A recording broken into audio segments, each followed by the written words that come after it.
Alrighty, this is SummoNerds video 6. I'm Evan, And I'm Matt. and we are now playing the Fallen Kingdom and the Tundra Guild. Matt is the Tundra Guild in this game. Right, my very own Hulk Hogar deck that I've constructed. Hogar's Heroes, yeah, and I'm playing as Mad Syrian, which is a deck I really love post alliances. My goodness, so I've deck built some alliances things into him, and it'll be a fun match for sure. What do you think he's so angry about? Oh no, Mad Syrian. What do you think he's so crazy about? Oh no. Play about warlocks. I know I'm crazy about those. I'm just sorry that happened. Sorry that we just had those jokes. All right, so what you missed there, or what you saw and we missed, was the vampire getting missed, and then and the ghoul taking one hit. So Mad Syrian, his units that he starts with in his deck, his 3 commons. Are you? Oh, you're making some gesture there. I couldn't discern that. That's fine. That's so Mad Syrian, his 3 commons he starts with. I really love that Mad Syrian only starts with 3 commons on the board. First of all, I just enjoy the summoners who start with less commons because it allows you to build more into them, more into their decks. You can take out more things and you can put more things in. Oh, we're showing our hands. This is the first one. First video where I'm trying to find the camera. I promise I'll do a little. There we go. Yeah.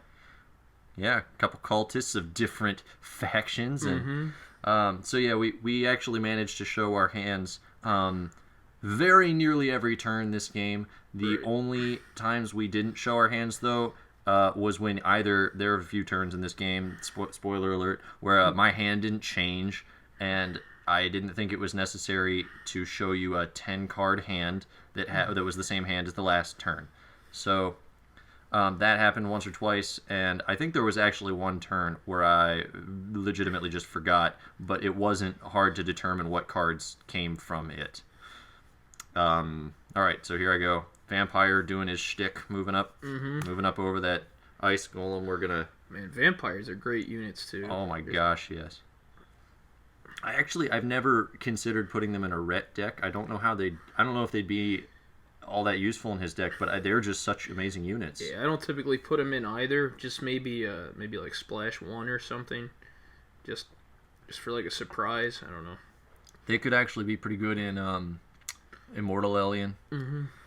His commons are just so good though for his deck. I struggle to deck build as much with Immortal Alien. Yeah, I like to take the warriors out and do stuff with the other units. Yeah, I mean that makes sense. The warriors are good though, so it's like hard to... Alright, here we go. I was whacking some stuff here. Yeah, so we're shooting at that ice golem. And I got the 2 with the ghoul, which lets me shoot through with the warlock. Yeah. I think I was pointing to show you which one just attacked there. Now the warlock's going to shoot the ice golem. And he gets 1 hit, maybe? Nope, no, I missed. I got 2 ones. Yeah, there we go. I'm showing you. Alright. So yeah, this game, we both deck built some alliances. Obviously, Matt deck built some alliances. He is an alliance summoner. But we both deck built pretty heavily in these decks, and as we usually do. And I think we ended up with 2 really pretty strong decks. Yeah, I like mine. There are definitely some changes I would make to it. I've had some really cool Hogar decks in the past that involved assault towers, but this time I went for a different route. We'll see them later, but yeah. Yeah, that is something that Matt, we're going to talk about a little later in this video as well. Matt's deck building. Here's Matt trying to yeah, I really struggled, especially this first time. I was like, believe it or not, I didn't see his hand when he just did that there in the game. It was I was looking away. So we did not reveal anything to each other. He's got Crusher. Ooh, right in that first hand. Yeah, there's some deck building, and there's a Hailstorm. Nice and early. And a Rune of Shackling. Hailstorm is not a card I'd really want this early in the game. No, but that was my hand did feel a bit clogged in the beginning, but I do that Rune of Shackling is actually something I enjoy putting on my ice golems at the start. It's a nice one I like to start with just to create an early wall, and it's not like a waste of one of my good runes as I double them. Yeah. Like the Heroism or the Power. If I had a heroism, I also like to put that on ice golems. 2 attack is just such a big difference than 1. Yeah, it really makes it. It makes the ice golem all of a sudden sort of scary because they're harder to kill now. They've got 3 life and they've got 2 attack, which means they can actually maybe kill one of your units that you're not expecting it to. So there's me. I put the Rune of Shackling on under that golem. So now it's like pretty bad at moving around, but it is an ice wall. Yeah, which is actually something I was not thinking about early in this game. I was just thinking, oh, it's tougher to kill, and it's it can't move very well. But like I was thinking, like to myself, it's basically just a more powerful unit, a harder to kill unit, tankier unit. And my deck, it isn't incredibly fragile or anything, but I feel like it's. I mean, when you think about the Tundra Orcs and the Guild Dwarves, I don't think of weak units there or fragile units, too many of those. And I do think the Fallen Kingdom does have some fragile units, so I was already kind of expecting Matt's units to be a little harder to kill. So I was a little worried about the Ice Golem, but not exactly for the Ice Wall reason. Right. That wasn't my focus. I don't remember why. Alright, so my plan here, as you can sort of start to tell, is... So there we go. I took advantage of my Scribe's ability with that Rune of Shackling. Yeah. And then just for magic, I killed one of them. Just something I like to do with Hogar is get those Scribes going and then killing them when I feel like I don't need them, or like say one's in danger, like maybe from that vampire or something. Yeah. I didn't want to have to deal with losing magic on that one, so I just killed it myself. Yeah, I was hoping you would let me just take that one. But yeah, my plan here, you can kind of see me moving up the side a little bit aggressively onto his territory. It doesn't look aggressive yet, but that was absolutely my plan, was just to continue, and you can see now, moving towards Hogar up that side channel. And I'm trying to decide here how to position myself, because he how much magic do you have there? It's a decent... You have at least 2, but I was worried about Mad Syrian taking an unnecessary early hit from like for example, a Crusher with like a Rune of Power or something. Like it's real easy for Hogar to get an assassination if you're not being careful. So I actually decided to keep the Vampire where he was. He was the unit I was imagining moving that whole turn, but I didn't. I'm just going to attack that wall a little bit. Yeah, my super wall is still taking hits. Yeah, no threes rolled that time. Alright, and then the ghoul continues to just rot away. I do tend to take those out, the ghouls of Mad Syrian's deck. And you'll start noticing that as the game goes on. I actually don't think I built any ghouls into his deck besides that one. I'm the same way with Mad Syrian. Not a huge fan of the ghouls. They do have a lot of health, but that goes down very quickly because of their ability. Got a Scribe there, a Rune of something. Avalanche. I was very wrong about the rune. Yeah, Hailstorm, Avalanche. And the wall. And the wall. This is interesting. You've got an early Hailstorm and an early Avalanche, and those are 2 of his big events. Yeah, one of my favorite things to do with Hogar. I'm showing you the hand I had last turn because I didn't play any cards. And then I'm showing you what I did there. I put one vampire into magic at the end of my turn. So I got the vampire out of magic to show you that I had it in my hand, and then I put it back. Did you explain that whole little thing? But the one of my favorite plays with Hogar is to actually turtle up, keep a wall. That wall I have in my hand is to keep a wall. So if, say, a champion tries to be aggressive, you put the wall behind the champion and then avalanche the champion, taking them out of the game forever as long as you can defend that that spot, which is not very hard if you place the wall in a certain way.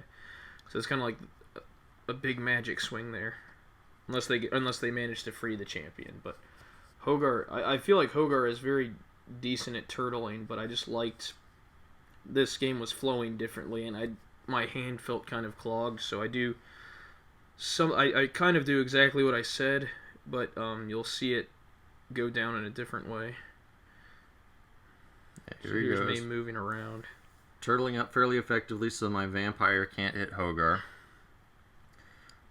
And creating a channel, a smaller channel on the side I was trying to move up, and taking better control of the free side, that far side there.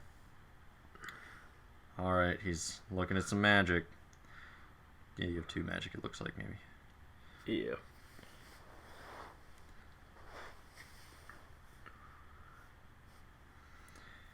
There we go. Spending 1 in order to be able to attack. Yeah. I spent 1 to attack that ghoul. Thank goodness I hit it. Yeah. Well, it wasn't a bad move either, really, because the death of the ghoul gives you another turn where you're able to not be attacked, but where I have to deal with that gap. Basically, I have to fill that gap if I'm to continue keeping Mad Syrian safe, because otherwise you're going to move an ice wall golem through the gap. Yeah. So it put a little extra pressure on me for sure. Yeah. So the ghouls, I generally just take them out though because. Oh, here we go. I've got Karthos, as you can see. Cultist, Reanimate, Forbidden Ritual. And Searching the Stone. Yeah. Gosh, I love his events. Yeah. But I take the ghouls out because they're fine units. There's nothing wrong with them. And they don't have a whole lot of synergy with anything going on in the deck. They don't do anything special. That's why I take them out. They're just not amazing. Yeah, I feel the same way. So I played that Cultist. Yeah, there's like a solid, decent unit. I played the Cultist. I deck built the... Fallen Kingdom cultists, or the Fallen Phoenix cultists in because they are tanky, and I wanted some tanky units in this deck. The second reason that you may see later, I can't remember, is Hellcar.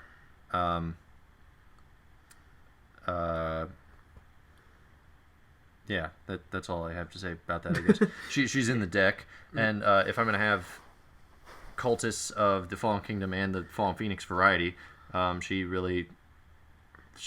a lot of synergy there. I don't see any reason why not to have them. Yeah. I didn't get the 6 with the cultist that I was hoping for, which would have killed the Shackled Ice Golem in 1 hit, which would have been amazing. Yep. And then I moved in with my other units, as you can see. I'm blocking off his summoning points. If he attacks the vampire with Hogar, I've got the Warlock there to whack him. And I have a Forbidden Ritual, so I could hit him for a couple extra dice, potentially. Right, and here's me struggling to show my hand. I don't actually know if I succeeded there or not. I did have a Scribe, and I have most of the same stuff. I still have my Avalanche and my Hailstorm. So we'll see something of that variety get played this turn. All right. Yeah, if our voices sound more tired than normal, I don't know how many. I guess about half of you. I actually do know how many. About half of you listening are you in the United States, but about half of you aren't. And our daylight savings time just moved the clocks back an hour, so it gets back an hour, forward an hour. I don't remember. It doesn't matter. But the point is, it gets dark an hour earlier, and it feels terrible. Right. No, and so it's like it's not actually that late at night, but we both feel tired because it's dark outside. Yep. I'm a little bit sleep deprived in general as well. So yeah, it's just one of those wacky differences in some of the countries. It's fun that we have some international viewership. You'll understand the difference there. Then we're off our schedule a little bit. All right, here comes the big avalanche. So I played an avalanche on the common this time, which I typically don't like to do. But I thought I was in a decent position here with, I know that Avalanche can just be clogged up by a unit, but if I keep this offensive going here, then I felt pretty good. Well, it's nice because you get to kill the vampire with impunity. Yeah. You don't get to get attacked after that.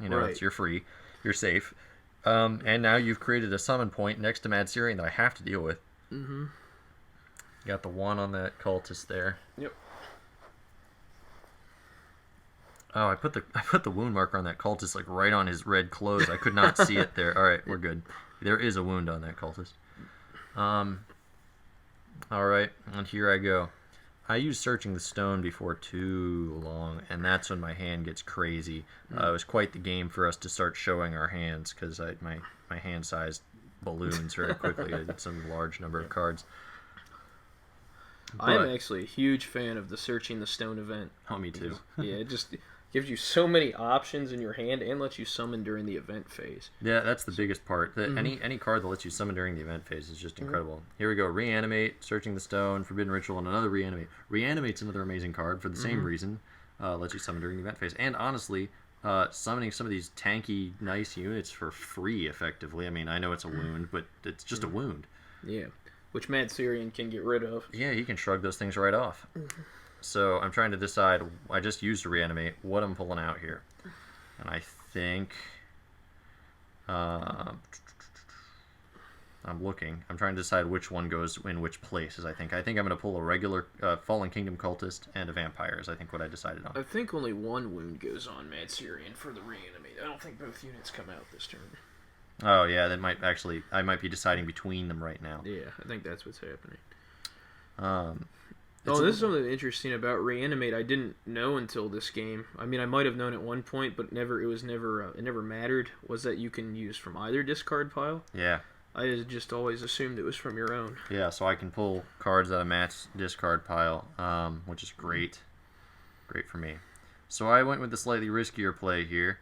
Oh, well, you're about to see why it's not actually a riskier play. I was thinking it was, but I picked the Vampire. So I left that summon space behind the Cultist, allowing Matt a back door to trap in Mad Syrian. However, I don't do that because the Vampire is just going to use its Bat Flight ability to go right over the Marauder after attacking. If I'd killed the Marauder outright, I still would have moved the Vampire. I don't know. He didn't have to fly over the Marauder like that. I think it was just cool. But that's fine. I feel like I had originally had some idea where maybe he would fly into the space where the Marauder occupied, but like that's not.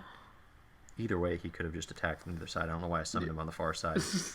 Maybe just to show off the ability. It's a fun ability. All right. So anyway, and then I attacked the Avalanche, and I'm going for the Avalanche here. I want that unit out, and I want to keep pressure on that side. Unfortunately, I didn't realize Matt had a Hailstorm in his hand. It's fun to get to see your hand the whole game because I didn't know when you got certain cards. Mm-hmm. Scribe, that's true too. Shielding. There's a Rune of Shielding. We have a Scribe. That's still my Hailstorm. Is that 3 Scribes in your hand? Yeah. All right. Well. I kept drawing into my Scribes like it was nobody's business, which is great. I actually like that because then I can throw a whole bunch down and then rune up like crazy. Yeah, I think you're about to toss down 2 here, maybe. Mm-hmm. Yep. Maybe. Oh, maybe all 3. Maybe. Hold 1 in your hand. I think you do actually put 1 down by the Ice Golem. Yeah. See, that's an Ice Wall showing off the ability as well.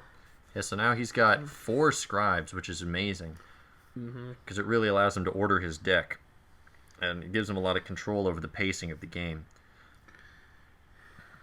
Well, for me, I've got Searching the Stone, which sort of allows me to do something similar, but potentially even gives you more freedom at the cost of some of your summoner's life.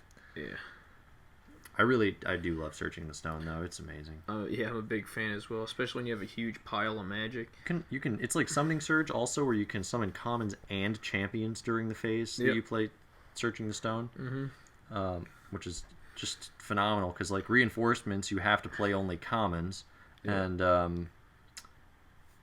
forced summon is only champions. Only champs, yeah. But only a couple cards in the game really allow you to play anything you want. Searching the Stone's one of them, and it doesn't require you to have less units, which is nice. What was the one in Frick's deck? Join the Horde. Join the Horde, I think is what it's called. I was thinking the same thing, but I think that's also specifically commons. No, it's anything. You can just summon. You get to choose 2 0-cost commons, but like you get to choose 2 in your hand that are 0 cost for the turn. Yeah. But then it just says at the bottom you may summon units during this event phase. That's phenomenal. Yeah. Matt's memory is usually a little better on these things than mine. Oh, here we go. Hailstorm got played. I brought the Hailstorm out. This isn't typically my favorite time to use it. I just didn't want to take the chance that Avalanche could have 2 4 or higher rolls on it this turn. Yep. So I wanted to keep the threat of that wall there. Might as well heal my Golem at the same time was my thought process.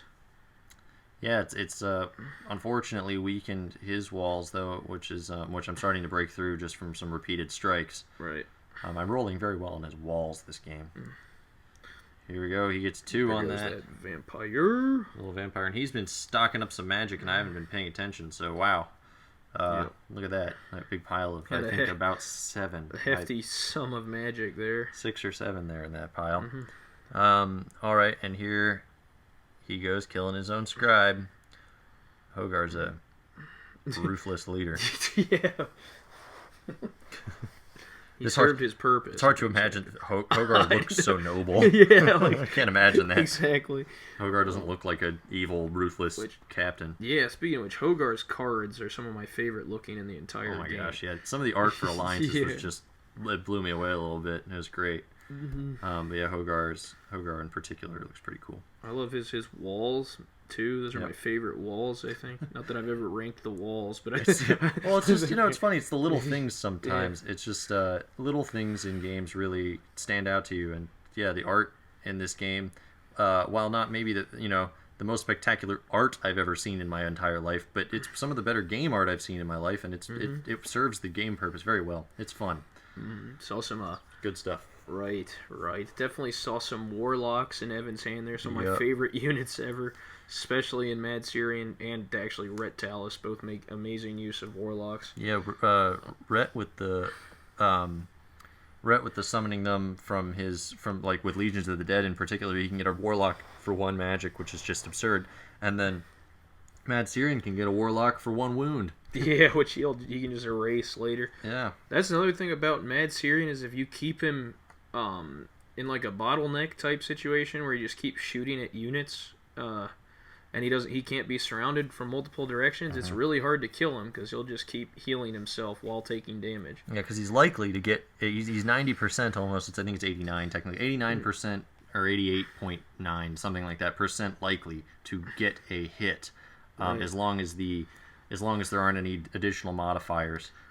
He's supposed to get a hit and he's supposed to do a wound. So it's really hard to kill him because it's there we go. I had used Searching Stone, so I have crazy. We see Hellcar and Karthos both in the hand there. And a Warlock and I think 2 walls, as I think what I saw there. So I had actually a lot of cards I didn't know what to do with because my magic is a little bit low. I do need to continuously pump units into that space where he's attacking me with the Marauder because I can't let him summon something like, for example, especially with the amount of magic he has, he could easily summon a champion. Zugden would be my big fear, and just waltz him right behind Mad Syrian and pummel me with a heroism and a power. Yep. He could kill me very easily in 1 turn. So, and even if he didn't, I can't get out of that. Like, if I didn't kill me that turn, it would kill me the next turn. Right. So I need in some way to plug that hole. And I don't have a lot of easy cards in my hand to do that. So I think what I ended up doing was playing that Warlock, but we're going to see it soon enough. But my 2 champions in my hand actually were a little bit of an issue. I didn't know what to do with them. I don't remember what my 3rd champion was this game. Trying to think. Because I don't think it came out, did it? It might not have. Oh, I do remember what it was. It was towards the end. You'll see it in my hand later. I don't want to spoil it because it was fun. It was Rygos. I'll spoil it now. it was Rygos. I just like Rygos. I wanted a tanky, powerful champion. Not super tanky, but like more than most of the Fallen Kingdom champions. And he has that ability that lets him kind of just snipe off stuff. And I was thinking to myself that because I did actually know this matchup in advance, and I thought it would be just kind of fun. I know it doesn't get rid of the Ice Golem's Rune of Shielding if they have a Rune of Shielding, but it is a guaranteed wound on an Ice Golem if Rygos isn't next to another unit. So I thought I could, in the end game, Rygos could really come in handy, and he would just be a fun champion to have out. Right. I couldn't think of a 3rd champion. I struggled. I was on Herud for a little while, and then I was thinking about the Corpse Worm. I don't know. I had a bunch of choices, and I just didn't. None of them were appealing. None of them really caught my eye. So I went for something unexpected and picked a Merc champ. And here I go. I killed the Marauder, and then I put 2 wounds on the Avalanche. So it's a good thing I Hailstormed because that Avalanche would have died had I not. Yeah, that would have been That would have been rough. And oh yeah, in terms of mercenary champs and Mad Syrian, I'm a huge fan of Grubs because Mad Syrian can attack and then Grubs can move right back in front of his face to protect him after that attack. Yeah, that's a great use of Grubs. Mm-hmm. You can protect your summoner and let him heal himself. Right. It's actually another reason he'd be great in Glurblub's deck. Yep, for a similar reason. Yep, because Glurblub really needs to do some attacking himself as well, as we saw in our last video. So, all right, we've got Matt about to show his hand. Marauder, that's good. That's Ice Golem. Rune of Shielding. Rune of Shielding, and it looks like big Zugs. Zugden. Yeah, a couple of golems in my hand there. Yeah. All right, so Zugden is something he's been waiting for a little while, I feel. He really wants to get that out and start walloping me. He's got a bunch of magic he's been saving up. He's built up a pretty decent force of scribes that he can use for runes. Yep. I feel like that's with Hogar also. He's kind of a champion-based deck more so than, like, obviously you need the golems around to make walls. But I feel like his commons aren't the things doing most of the damage for the most part. You need like a champion out there, and his champions can get so much attack out of his events. They're very scary things. Yeah, that's really interesting. That's why my record with Hogar is not very good, and I think it's because I don't understand that he is both. It seems his base deck at least is both kind of common and champion based. You need a lot of commons out, but you also need to play for your champs. And it's really hard for me to deal with his economy. Matt does it pretty well, but I've struggled with it. Because a lot of decks, like with Sam Farthen, you can... Zugden's attacking. We saw... Oh, that's not a rune. That's Raldag. Oh, yeah. So now I know that Matt's got Raldag. Oh, that was good. Yeah, with Sam Farthen, I generally play a strong game for commons. I play mostly for his commons. Oh, no, I remember that. That hurt. Doesn't kill the Warlock, so it doesn't open up the space. That's bad. Yeah. And then I can mostly ignore Sam's champions, maybe get out one if my magic economy is doing really well, or two, It's just not that important because I'm mostly playing for commons. And then some other decks I mostly play for champs. But with Hogar, you kind of have to do both. You have to have some middle ground there because his champs really are the ones that can give the heavy hits. Hogar himself can't deal too many heavy hits unless you give him heroism empowered or something like that. But you don't want to wade Hogar out in the middle of a fight like you can with Grognak or something. And but you do need his commons as well because his commons give you the board position and the deck control to be able to make a card like Zugden useful. It's a difficult game to play there. It's like playing a game of solitaire while you're playing Summoner Wars, trying to set his deck up.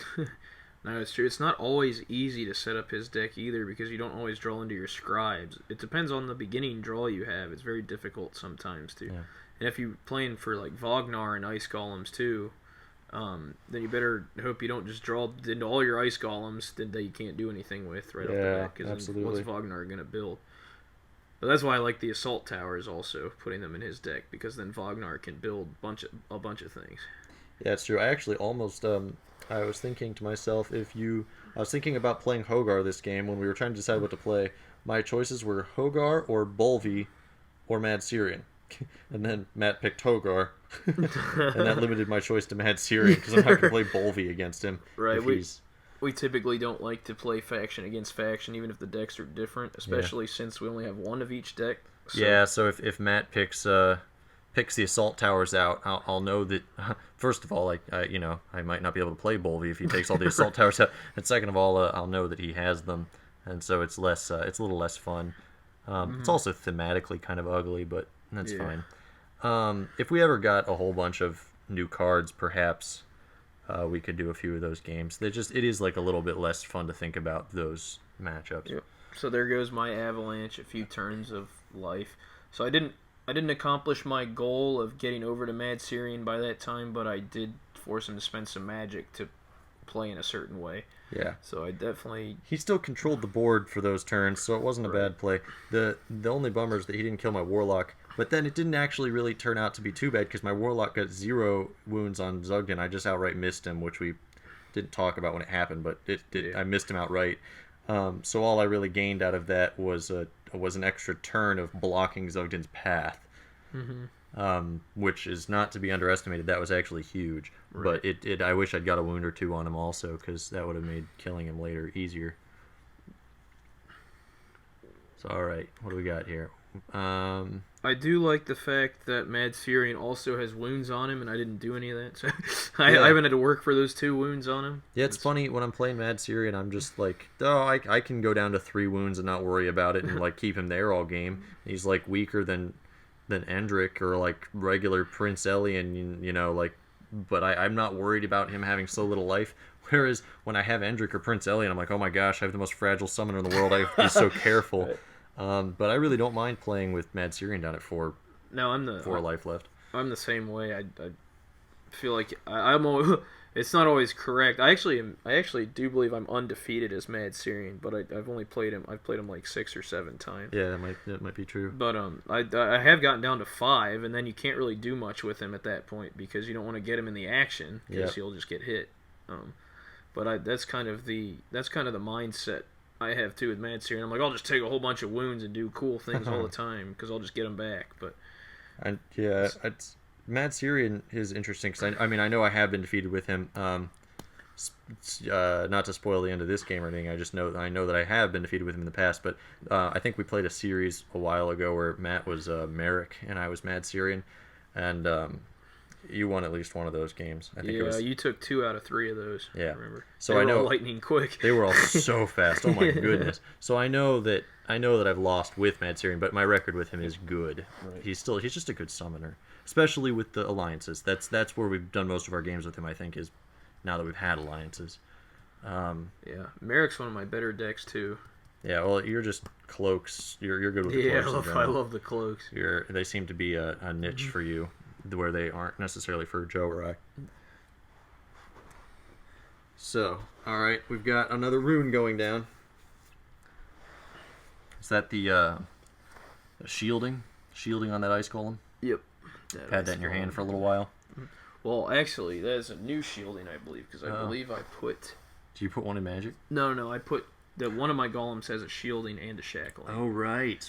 No, I do remember that. I apologize. But I put it down to take advantage of the scribes. Yep. Well, that's why. So are you showing now what your scribe was seeing? You're showing us how you're putting your stuff back on top of your deck. Right. There we go. So he is leaving a rune on the top of his deck, I believe. Well, at first I'm like, wait, oops, and then I think I changed the deck order. Yeah, I think you might actually. Because I think I took the rune in my hand, and I was like, what? Ew, why'd I do that when I can have Zugden whack stuff? Yeah, and this is another example of us allowing something that the app can't, because I just, why he reconsidered, and nothing's happened since then, so I don't see any problem with it. Yeah. All right, so he's putting it back. Yeah, here we go. He's showing the order. Mm-hmm. He's taking. Well, I don't know. Well, maybe I do it again. Oh, he's putting heroism on Hogar. Yeah, put heroism on Hogar. You were showing your hand there. I apologize. Right. Putting heroism on Hogar, and he's going to go for that 2 to hit, or 3 to hit 2. Yeah, 3 to hit 2 on the Warlock.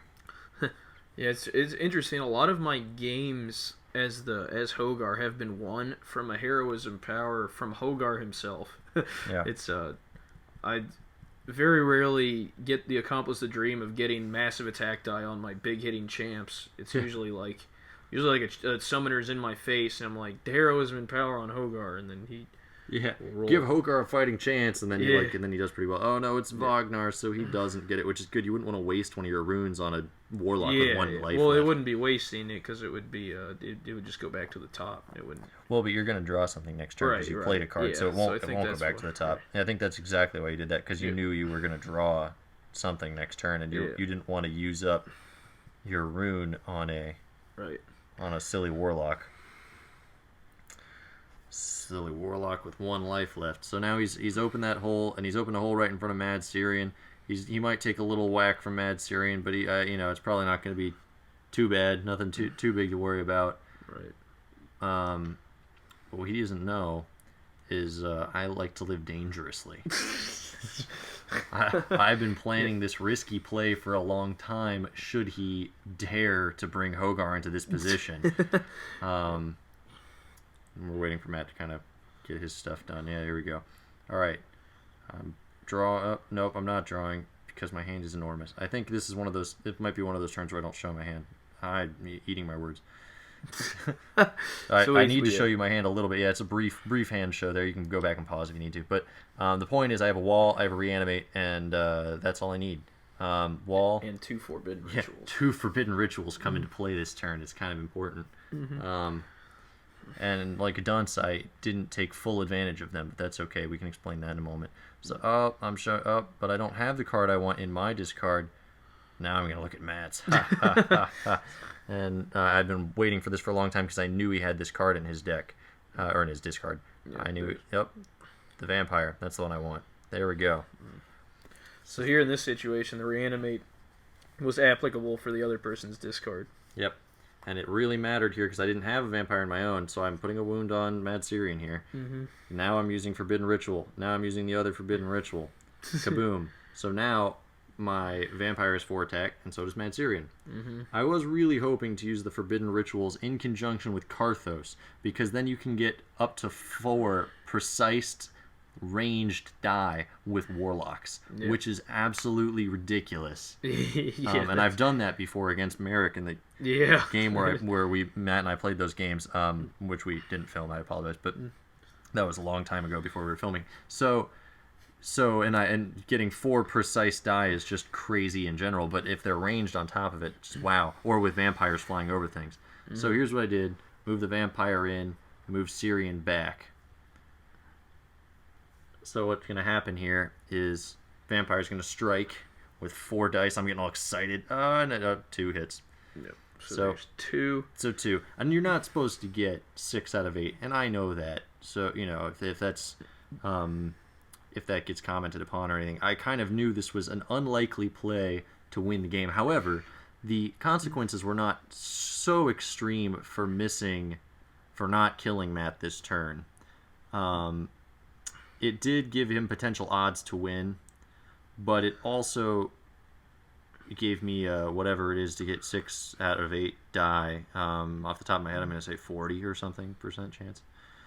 It's something around there for sure. Yeah, it's not like great, but it's not terrible, honestly, and it's just instant possible win odds. If I just rolled well on that first roll, I would have been great. But I got 4 total.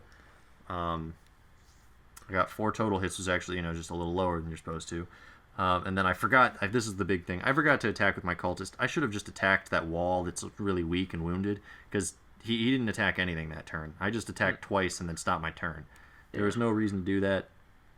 And it actually does come into play later, where it was like a little important that I made that mistake. Actually, right this turn is where it comes into play. It's a little bit important, because if I'd happened to just hit 3 out of 3, 30% chance, but it's very possible. It's less though because of Rogar's ability. So it's 12.5. Yeah. It's 12.5% chance. Yeah, no, I did the math correctly in the original video, and then I just said it wrong here. But so here I had a 12% chance of killing that wall outright, which would have prevented him from summoning anything where he did, or he's going to. And it actually makes a big difference, because you couldn't have cut off my wall. Right. You couldn't cut off my summon spot. But my hand was missing I had the Master Rune, so if I just play Master Rune to get Hogar the Rune of Power, I have odds to kill Mad Syrian. Yeah. But my view was that I seem to be winning this game, and like that seemed like kind of a desperation play there. And now both of those it is an all-in for sure. Yeah, it's an all-in if you move in for that attack. So if I were to go in, it's not the best odds at winning, and I liked my position, but I also didn't like the commons I had. I had 2 ice golems. I would have really loved to have a marauder. My plan was to, or one of the crushers that are in my. Actually, my next card is a crusher. I can see it on the top of the deck. Yep, those are the little Tundra cards you put in there. Yeah. The only cards I built into this deck were 3 crushers in place of 3 marauders, and the only reason was for a Raldag crusher play, because I'm not actually a big fan of crushers.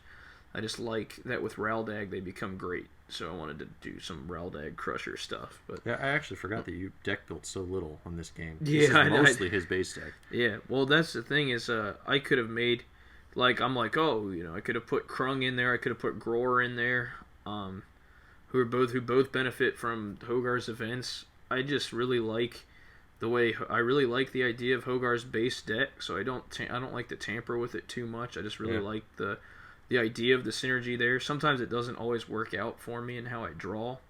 I wouldn't say this was one of those games because I felt pretty good. I'm playing a good game here, so I didn't fully think that way because I've been able to take advantage of scribes and do cool things. But I like the 3 champions that he comes with: Zugden, Raldag, and Vognar.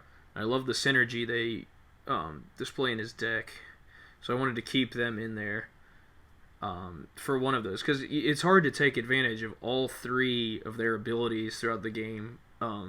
It's kind of like you're kind of limited to using one of them in a nice way.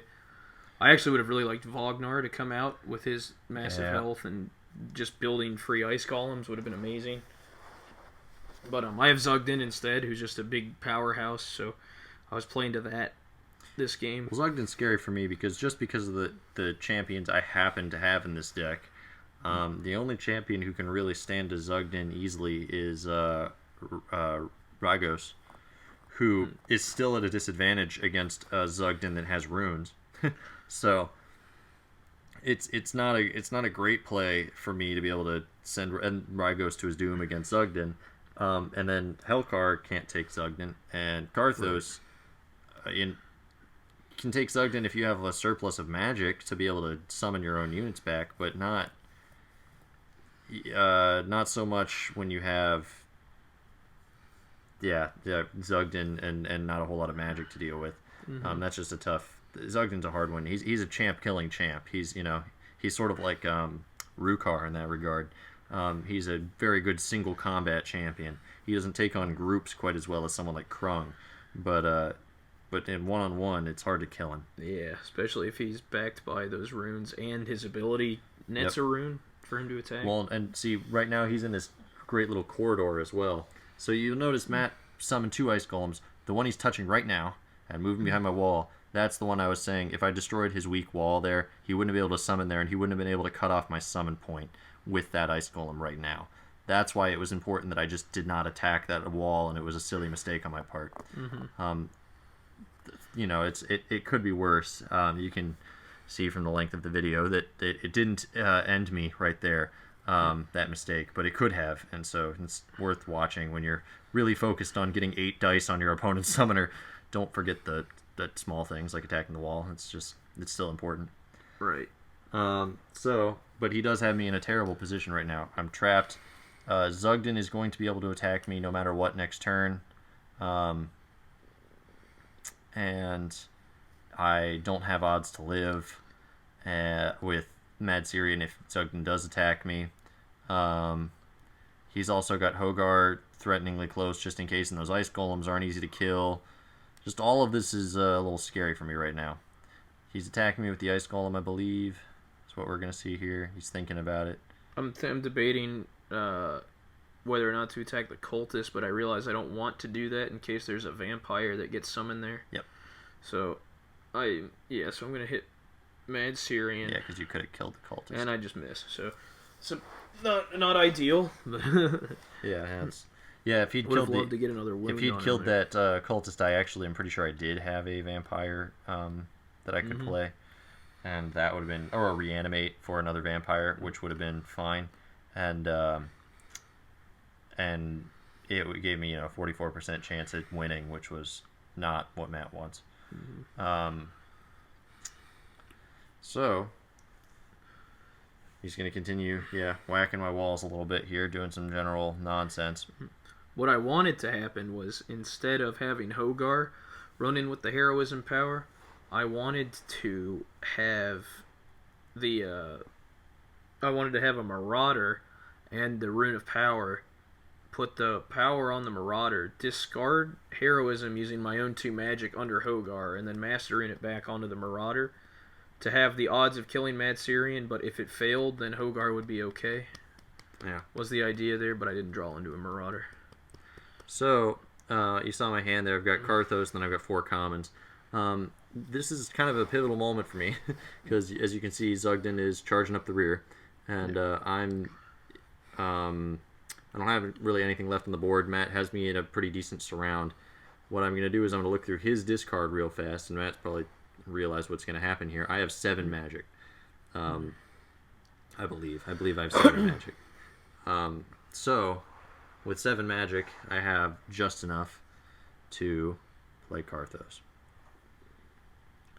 All right, and then a common as well. Mm-hmm. So, I think that's there we go. 5 magic for Karthos. And thank goodness I thought of this play to get Mad Syrian out of some trouble. So I'm trying. What my goal here is to cut off Zugden from being able to smack Mad Syrian, because if the Ice Golem attacks me, I've just got to deal with that. There's not a whole lot I can do. But Zugden, I really can't accept him attacking me because he just has odds to kill me in one turn. So I paid 2 for him, or I'm about to pay 2. Here we go. Paying 2 for my vampire. Man, those things were just the MVPs of this game. Mm-hmm. They kept me alive so many times they shouldn't have been able to. So I'm going to attack with Mad Syrian first here, and I need to get on this Ice Golem right next to me. I need to get 1 hit. It's very important that I wound it once. Does it have any wound? No, it's just a normal. Yeah, it's just a normal one. So I got the 1/6. That's all I needed. I wounded it. I pull a wound off Mad Syrian. Then I'm just going to kill it outright with my precise vampire. And then I can't attack. And then I use Bat Flight to move it into place so that Zugden can't hit it. I've used 3 attacks now because one of Karthos' attack was taken up by the vampire being summoned. Mm-hmm. So 3 attacks, save Mad Syrian, and actually gain a health in the process. It wasn't a bad deal. Yep. Now it doesn't save Mad Syrian permanently, but it does mean that I get another 2 turns potentially of keeping him away from Zugden. Because Zugden, if I move Mad Syrian back 2 spaces, Zugden can't reach him in 1 turn. So I potentially got away from Zugden for the foreseeable future. Alright, and then I dropped some stuff into magic as well. So I think I have about 3 magic right now or so. Alright, so let's see. Matt's considering this play. I don't know that you saw that trap coming with getting, or not trap, but like keeping Zugden away from Mad Syrian. Right. No, I didn't see that until I didn't even see what was going on even when the vampire came out, and I was like, oh, this is good. And then after it killed the Ice Golem and moved, I'm like, oh, okay, that's annoying. Yeah. But then so here I am making a decision whether or not to just whack that vampire for almost an assured death, and then just have Karthos keep having to spend magic to summon things, or like just not have Karthos summon things, like magic being spent to summon stuff in front of Mad Syrian, or to go for a decent chance at Karthos this turn. Yeah. Getting 5 wounds on Karthos with Zugden this turn is not incredibly difficult. Right, but it's not just Zugden either that I'm, because I do have that forward Ice Golem, that Ice Wall up there. Yep. I did just draw into my Crusher, so which was both like a Crusher is always a gift and a curse. It's like, well, I'm supposed to hit with it to do at least 3, or it's dead and did nothing with its turn. So, but I really like the Crushers with the Rune of Power. Mm-hmm. Crushers with the Rune of Power and Raldag. Yeah.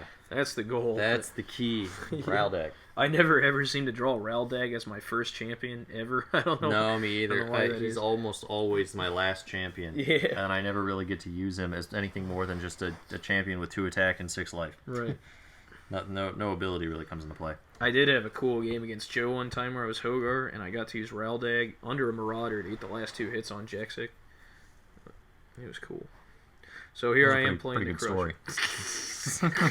Pretty good story. It was cool because it involved Raldag and a Marauder.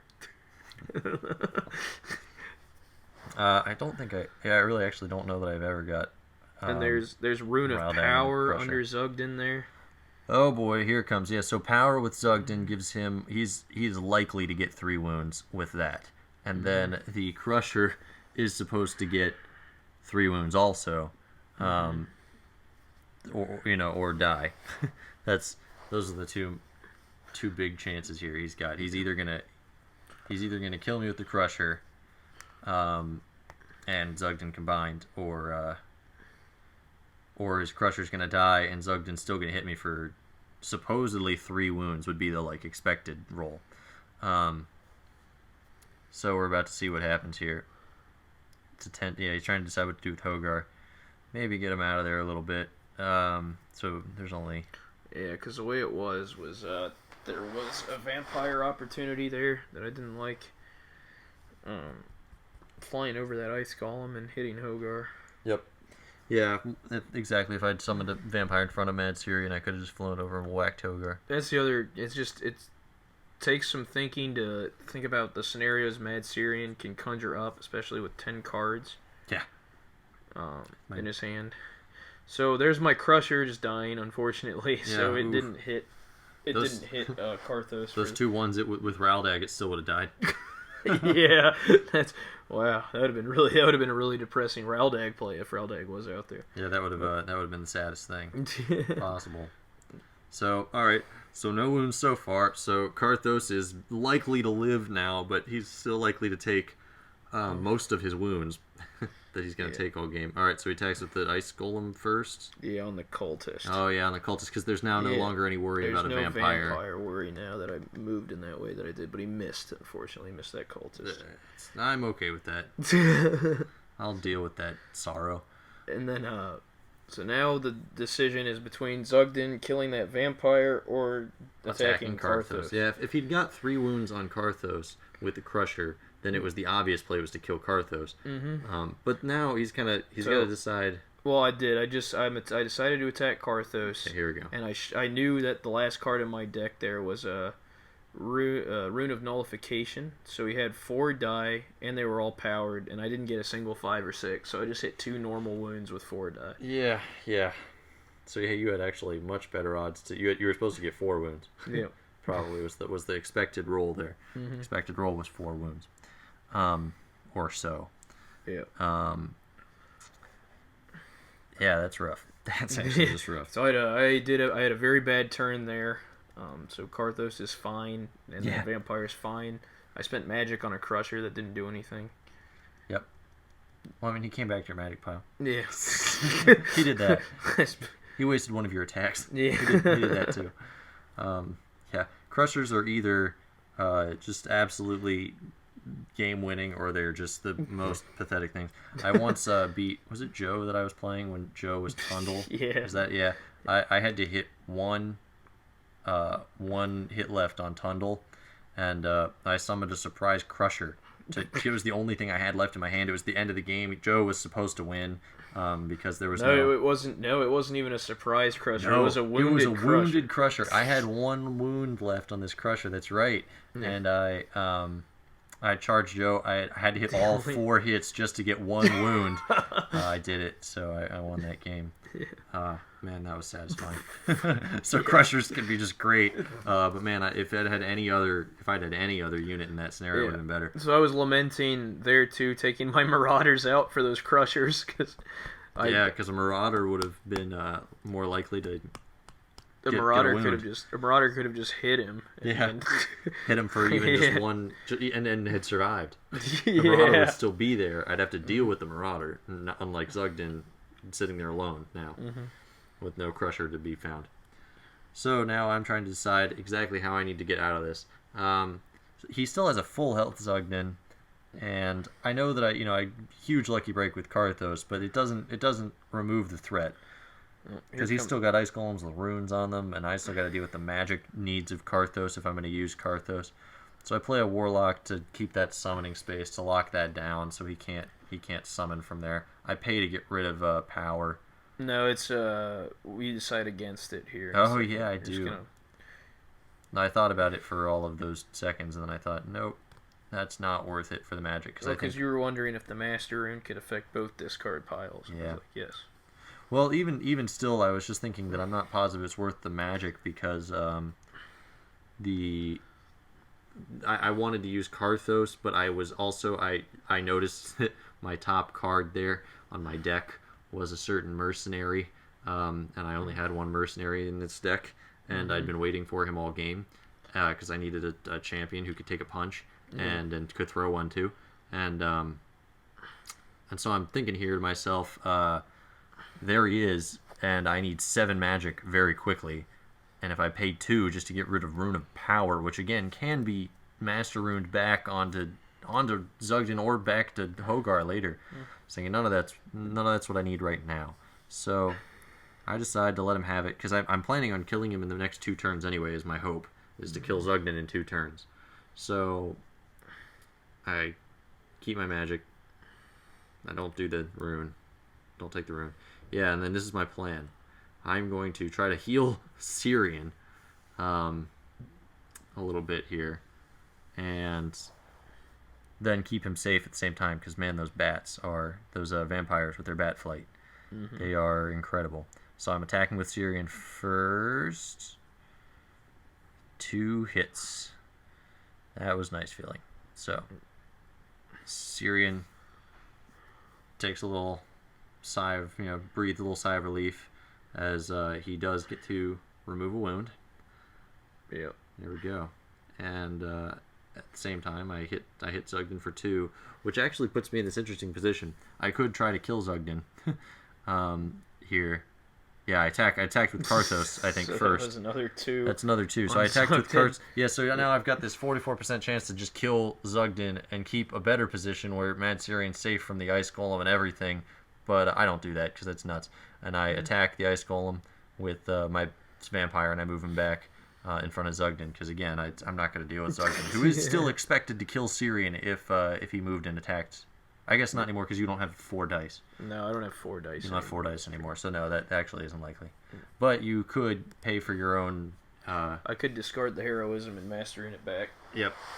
So then he would be. Likely to kill. Yeah, it was just a better move to not risk the 2 to hit 2. Especially after I'd luckily hit 4 out of 4. It's, best not to push that luck. Alright, so this is Matt's final hand. Nullification, Master Rune, and Raldag. Yeah. Yeah. So, yeah, I went through my deck much faster than I was anticipating to. Yeah. Which I frequently do as Hogar, is like the deck just seems to go through quicker. I think it's one of the big reasons it feels like you're starving for magic a lot is because none of the events ever seem plausible to discard to magic. Like, you have decks where you have so many of one event that you're like, oh, I'll just discard this one for magic. I mean, I discarded a wall this game. I discarded a reanimate or 2. I discarded a wall too. I think I discarded searching for stone. I think searching for the stone is still in my deck. What's currently left of my deck, there's still a searching the stone left, and clearly at that point in the game, if I don't have the wall anymore, so I can't play a wall and then put a unit right afterwards, searching the stone has become effectively useless because I'm putting a wound on my summoner to gain the last 2 cards of my deck or whatever's left. So I got rid of that because, yeah, that's another one that's just, what's the point after a certain point in your deck? But Hogar, it's true. All of his runes are important. Yeah, even if just to make walls out of them, because you need to pair them with the golems to make walls, and then and you want obviously heroism and power are non-negotiable. And Avalanche and Hailstorm are phenomenal events. Like, my goodness, you can't get rid of those. So, okay. But that's why I feel like you need to generate a lot of your magic through your champions killing things. Like Zugden needs to be killing a bunch of things, but that's something he couldn't necessarily do because I wanted to keep that momentum going against Mad Syrian. If I killed Karthos like I anticipated, I think I would have been in a great spot. Yeah, absolutely. So yeah, right now you're in a little bit of a tight spot, at least with Zugden. Zugden doesn't look like he's gonna live. No, so your mission here is now prepare for the end game. Right. And mine is still to try to survive to the end game. Try to make sure there is an end game. Because I'm thinking I've got a decent bit of deck left. I did, I think, drop Hellcar into Magic at this point. I think she's gone. So I don't have any chance at her. But at this point, most of my cultists, I've already gone through more of my deck than I... Oh, killed the cultist. Hey, I got that cultist. So yeah, I'm not likely to have any big cultist plays with Hellcar at this point. Hellcar isn't going to be the heavy hitter I need anyway. I'm really looking for Rygos at the end of this game. Oh, there was a big whiff from Hogar on that cult or scribe. What am I saying? I already killed the cultist. And here comes Big Zugdin on Karthos. Yeah, and he's gonna miss everything except one. Get one normal hit on Karthos. Karthos, out of 2 turns, Karthos suffered no power damage with 7 die. Yikes. Yeah, 7 powered die are supposed to kill Karthos. 7 normal die are supposed to kill Karthos. Karthos is still sitting there. None of those ice golems can kill him in one turn. Yeah. He's still fine, shrugging it off. And I killed a decent bit of his people too, so Karthos had a pool to draw from in there. Yeah. Karthos can really keep pulling some stuff up. And so now I've got Zugdin here. Zugdin's got exactly 2 left, so I'm thinking Karthos can just precise him right now. He's 100% certain to kill Zugdin. Right, so I'm not going to mess around with the other die rolls and trying to make sure that, I'm just going to go ahead and kill him. I'm not going to take any risks. There's a 90% chance with 4 die that you hit 2.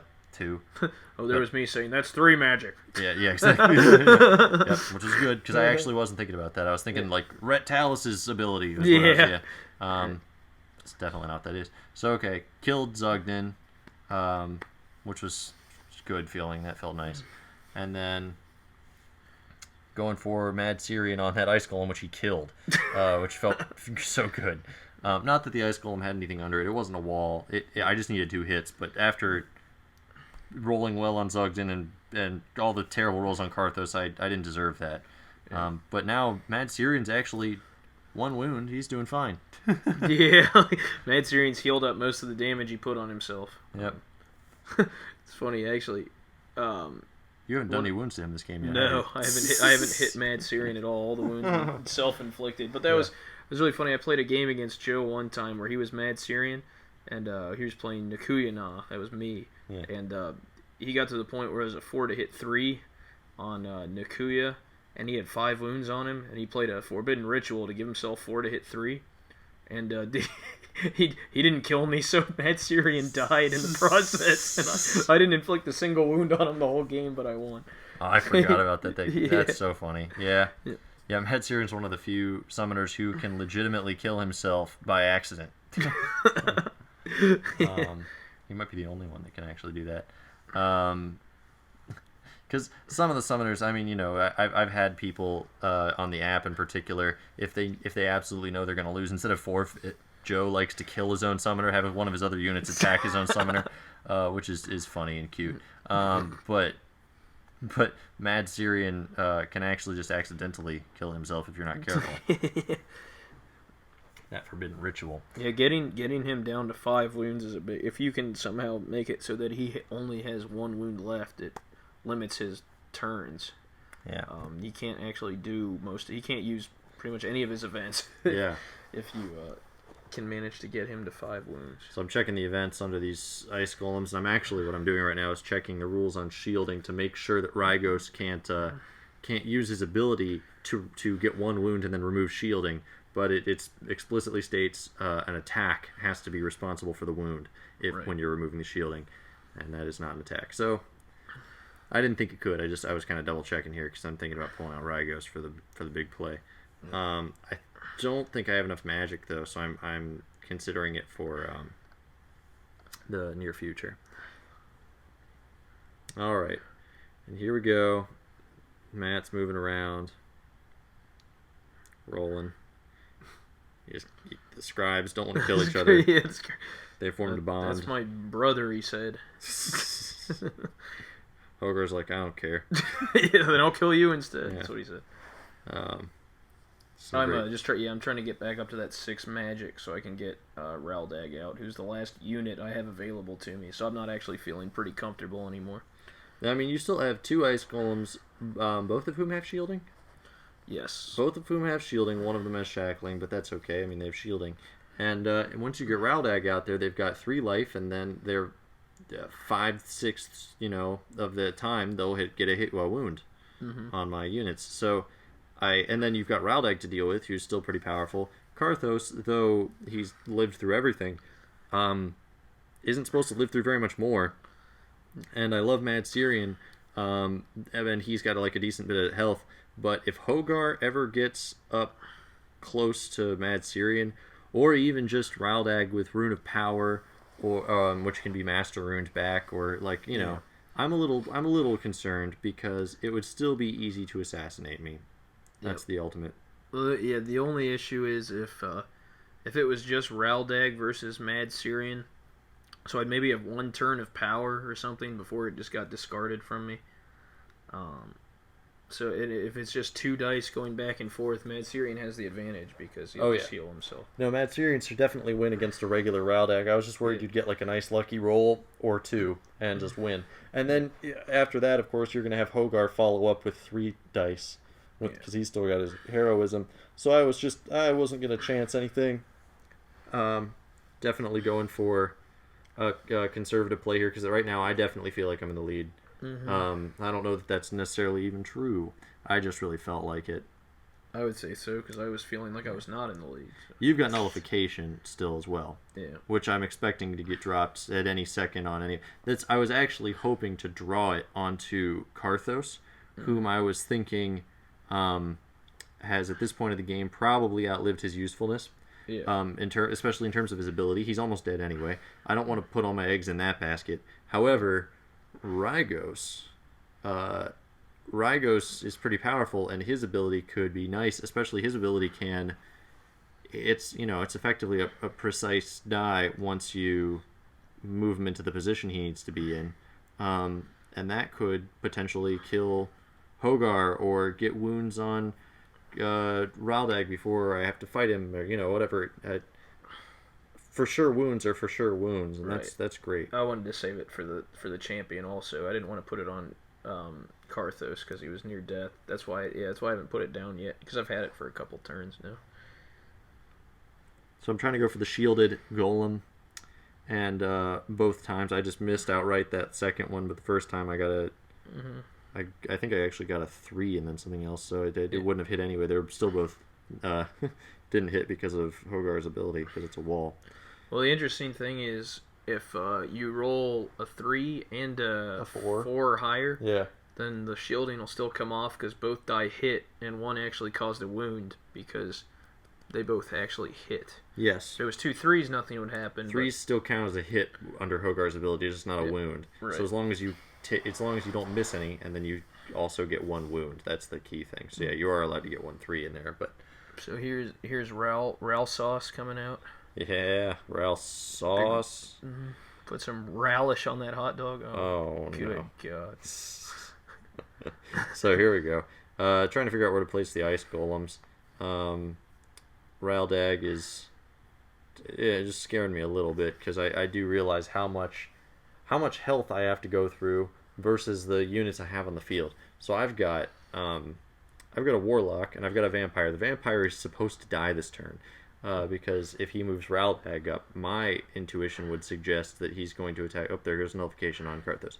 My intuition would suggest that he's going to move Raldag up, right? We're like in this formation. Then the ice golem next to the vampire is going to attack the vampire and has a very high chance of killing it. The other one is going to attack the warlock and weaken it. And the next turn, it's going to die after probably not getting a wound on the ice golem. So I'm thinking to myself here, my odds of killing all of that health that is now on the field is actually not great. I started getting worried again. Because the shieldings, unless I want to pay to remove them, they might be tough to get rid of, especially with Rygos, who's got like 3 attack, and I'd have to get all 3 hits to take those things out, unless I want to just whittle them down with his ability, which sounds tedious and would whittle his health down in the process as well. Giving you chances to hit him and stuff. So yep, there you go. You killed the vampire and you hit the warlock as you were supposed to. Yep. So here I am, and I'm thinking to myself, how am I going to kill all of those units? Right. And Karthos is nullified now because I didn't want precise die coming out here. Yeah, taking at off this those point. shieldings. Yeah. That'd be a big deal if I could remove those shields that easily. So I'm thinking to myself, I'm trying to remember what I have in my discard. I might have a reanimate left. I think that might actually be what's coming into play here. And then I'm trying to remember his. Yeah, that's probably reanimate if I'm looking through the discards. Oh, I also want to see what his last card was. I was trying to figure out what his last card was, and I ran into Wagner in his discard pile. And I thought to myself, oh, we're safe. Yeah. Wagner was, oh man, he would have been amazing to have out in the end game with all that health, all that juicy health. Well, in this case, it's kind of better to have Raldag with those ice golems that both have Right. shielding. It's actually a really great place to have Raldag. But here I go. I'm paying for a reanimate, for one cultist, and then also another cultist. I'm trying to just get some more health on the board. Is actually what I'm trying to do, because those ice golems take a long time to whittle down those cultists of mine, and my cultist has a 1/6 chance of just outright killing the ice golem. They also have one attack, which is more likely to hit and wound the ice golem, taking its shielding away. They are really the perfect unit in this instance, unless they miss, for taking out these ice golems. I'm choosing which ones to attack. Here I go. There I go. I got that shielding off. That one, that shielding came off, but rolled one higher. I could have killed it instantly. Mm-hmm. But I didn't. So, and then the warlock attacks and hits one. There we go. Mm-hmm. So, on the one with shackling, that's what it has under it. In case you're noticing, it still has a card under it. It's the one that's shackled, the one that is now wounded. Mm-hmm. So I still have my cultists, which are, I had to wound my Mad Syrian for those, but I still have the ability to summon Rygos when I want him, and I have 6 more life on the board, and the ability to take out those shieldings with pretty. I have pretty good odds of taking out those shieldings, and he's not going to kill them in one turn. He just kind of can't. Mm-hmm. So I'm happy now that I realized that was a possibility. He kills my warlock. A little bummer, but that's all right. Which one's he attacking? Yeah, that one. Yep. And 6. That's what I wanted to roll. Yeah, that would have been great. Alrighty, and now No cursed slashes yet. I'm thinking to myself, let's move Karthos up. Get him ready to get into the action. We'll also get. Yeah, I'm rethinking my move here. I'm kind of thinking of just Karthos is nullified. I think I'm just gonna sacrifice him, right? Like I'm gonna hopefully get some hits out of him, kill something. But if I don't, it's not the worst thing. I'm hoping that he just gives me a couple more magic here, kind of takes away a couple of Matt's cards, considering he's a mostly worthless champion at this point anyway. And I'm hoping just to get Rygos out and go toe-to-toe Rygos and Mad Syrian versus Raldag and Hogar. I missed with the one cultist, which was kind of important. That one does hit. Yeah, but it's a miss because of the shackling. Yeah. It's not really a miss. It just didn't hurt. It didn't wound it, yeah. It was a hit, but did not wound. So I attacked with Karthos, who also just missed. Yep. So that was one unfortunate turn for me, not getting either of those golems hurt. But not the worst thing that could happen either. So here goes Matt, trying to figure out his next play. Yeah. Hogar is actually one of his heaviest hitters right now. Yeah. Raldag is doing plenty fine, as is. Alright, as is that one ice golem up there in the front. So he's got some options. He can try to keep choking me off for a while, but I am starting to push around with the cultist. Yeah, Matt moves Hogar up, get him a little closer to the action so he can come in and swing and hit something there in a little bit. Yep. Just accepting that a cursed slash is possible. Oh, and I miss Karthos even with Raldag. So. Yeah. Yeah. And that's enormous. And then he gets the other one on Karthos. He expected to hit both on Karthos and kill him. And so I know there's a Warlock in the deck, so that is actually end game right there. That's all I need. There's a 100% chance of ending the game.